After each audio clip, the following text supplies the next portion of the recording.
السلام علیکم ورحمۃ اللہ وبرکاتہ۔ شروع اللہ کے نام سے جو بڑا مہربان نہایت رحم کرنے والا ہے۔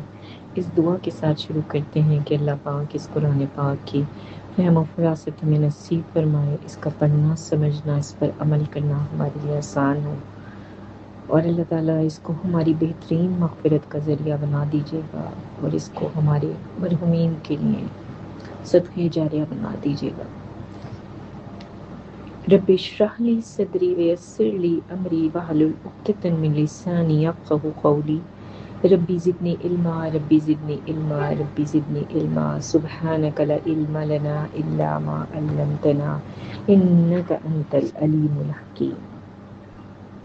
اللہ تعالیٰ قرآن پاک میں فرماتے ہیں کہ وَلَقَدْ يَسَّرْنَا الْقُرْآنَ لِلذِّكْرِ فَهَلْ مِن مُّدَّكِرٍ، اور البتہ ہم نے اس قرآن کو نصیحت کے لیے آسان کر دیا ہے، اب کوئی ہے جو نصیحت حاصل کرے؟ تو یہ اللہ تعالیٰ ہم سب سے یہ بات کہہ رہے ہیں، اور ہم سب تک یہ میسج پہنچایا جا رہا ہے کہ یہ قرآن سیکھنا، سمجھنا، پڑھنا، اس پر عمل کرنا کوئی مشکل بات نہیں ہے، بس تم سیکھنے والے بنو۔ اللہ تعالیٰ نے تو خود کہہ دیا کہ ہم نے اس کو تمہارے لیے نصیحت کے لیے آسان کر دیا۔ تو ہم آج سے اس کو شروع کرتے ہیں انشاءاللہ، اور کوشش کریں گے کہ ہم تھوڑا تھوڑا سا قرآن روزانہ سیکھنے کی کوشش کریں، اس پر عمل کرنے کی کوشش کریں، اور اسے دوسروں تک پہنچانے کی کوشش کریں۔ تو آئیے ہم اپنے اس مبارک سفر کا آغاز کرتے ہیں، اور اس میں مجھے امید ہے کہ آپ سب میرے ساتھ روزانہ شامل ہوں گے، اور ہم روزانہ آپ کے لیے ایک چھوٹا سا 5-6 منٹ کا کلپ ڈالا کریں گے، اور آپ اسے سنیں گے اور سمجھیں گے، عمل کریں گے، اور دوسروں تک انشاءاللہ پہنچائیں گے، اور ہمارے لیے اور آپ کے لیے اللہ تعالیٰ اس کو ہماری بہترین بخشش کا ذریعہ بنائے۔ اللہ تعالیٰ ہمارے لیے اس کو صدقہ جاریہ بنا دے، اور اللہ تعالیٰ اس کو ہمارے لیے ہدایت، رہنمائی اور روشنی کا ذریعہ بنا دیں۔ اس قرآن کو ہماری دلوں کا چین اور سکون بنا دیں، اور اس کے ذریعے سے ہمیں ہدایت لینے والا اور زندگی کی آخری سانس تک اس پر جمے رہنے والا اللہ ہمیں بنا دیں۔ تو آئیے ہم شروع کرتے ہیں۔ قرآن پاک میں سب سے پہلے جب ہم کھولتے ہیں تو ہے سورہ فاتحہ۔ فاتحہ کا مطلب ہے فتح، اوپن، کسی چیز کو کھولنا۔ تو قرآن کو ہم نے جیسے ہی کھولا تو سب سے پہلے ہمیں سورہ فاتحہ نظر آتی ہے، کہ جو کہ قرآن کا ایک مکمل ایک دعا ہے، اور اللہ تعالیٰ نے اس میں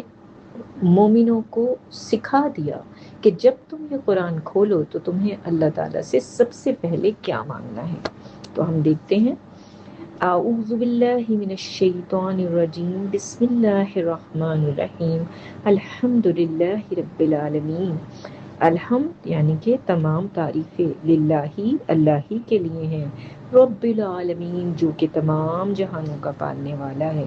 اور رحمان الرحیم جو بہت مہربان نہایت رحم کرنے والا ہے،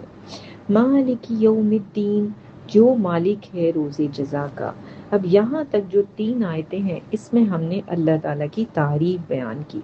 کہ تمام تعریفیں اسی اللہ کے لیے ہیں جو پالنے والا ہے تمام جہانوں کا۔ تو اس میں وہ دونوں جہان آ جاتے ہیں، عرش بھی اور فرش بھی، کہ اللہ تعالیٰ نے جو زمینوں پر جو اللہ تعالیٰ کی پوری بادشاہت ہے، تو زمین پر جتنی بھی مخلوقات ہیں ان سب کو بھی پالنے والے اللہ، اور وہ تمام مخلوقات جو آسمانوں پر ہیں ان سب کو بھی پالنے والے اللہ۔ اور پالنے کا مطلب رازق، اللہ وہ رب، مینس رب کی تعریف کہ رب وہ کہ جو خالق ہے، بنانے والا ہے، جو رازق ہے، جو رزق دینے والا ہے، اور جو مدبر ہے، جس کے ہاتھ میں تمام تدبیر ہے، جو حاجت روا ہے، جو ہماری ساری مشکلات کو جانتا ہے اور ان کو حل کرتا ہے، ہمیں وہ تمام کچھ بھی دیتا ہے جو ہم مانگتے ہیں، اور وہ تمام کچھ بھی کہ جو ہمارے دلوں میں ہوتا ہے۔ تو ہم اس رب سے مخاطب ہیں، اس کی تعریف کر رہے ہیں کہ جو بہت مہربان اور رحم کرنے والا ہے۔ الرحمن کی صفت ایک سمندر کی موجوں کی طرح کہ جس میں تلاطم ہمیشہ آتا رہتا ہے، تو اللہ کی رحمت میں کبھی کمی نہیں آتی۔ اور جو رحیم کا صیغہ ہے وہ مومنوں کے لیے رکھا گیا ہے، اور یہ اللہ تعالیٰ کا جو رحم ہے ان ایمان والوں کے لیے کہ جنہوں نے اپنی زندگیوں کو اللہ تعالیٰ کی رضا کے مطابق گزارا، تو جب وہ ایک دن اللہ کے سامنے پیش ہوں گے اور حساب کتاب کیا جائے گا، تو اس دن اللہ کا رحم ان کے ساتھ ہوگا۔ اس رحم کی بات ہے رحیم میں، اور رحمان اللہ تعالیٰ کی رحمت تمام جہانوں کے لیے، اور وہی اللہ جو مالک ہے روز جزا کا، یعنی کہ قیامت کے دن کا۔ تو یہاں تک اللہ کی تعریف، اور اس کے بعد پھر اللہ تعالیٰ سے دعا مانگی گئی باقی کی 4 آیتوں میں۔ ایاک نعبد، ہم تیری ہی عبادت کرتے ہیں، و ایاک نستعین، اور ہم تجھ ہی سے مدد مانگتے ہیں، یعنی کہ اللہ ہم صرف آپ کی عبادت کرتے ہیں، آپ کے ساتھ ہم کسی اور کو شریک نہیں کرتے، اسی لیے ہم ہر طرح کی مدد، ہر طرح کی حاجت کے لیے بھی اللہ آپ ہی کی طرف رجوع کرتے ہیں۔ اہدنا الصراط المستقیم، اب ہم اللہ سے دعا کر رہے ہیں، اہدنا الصراط، اللہ دکھا دیجئے ہمیں سیدھا راستہ، کہ ہم نہیں جانتے اللہ تعالیٰ ہم جس راستے پہ چل رہے ہیں وہ ہمارے لیے بہتر ہے، یا ہم گمراہی میں تو نہیں جانے والے۔ اللہ تعالیٰ ہمیں وہ راستہ دکھا دیجئے جو ہمارے لیے سیدھا ہے، وہ راستہ کہ جو ہمیں آپ کی طرف لے کر جائے، وہ راستہ جو ہمیں کامیابی کی طرف لے کر جائے۔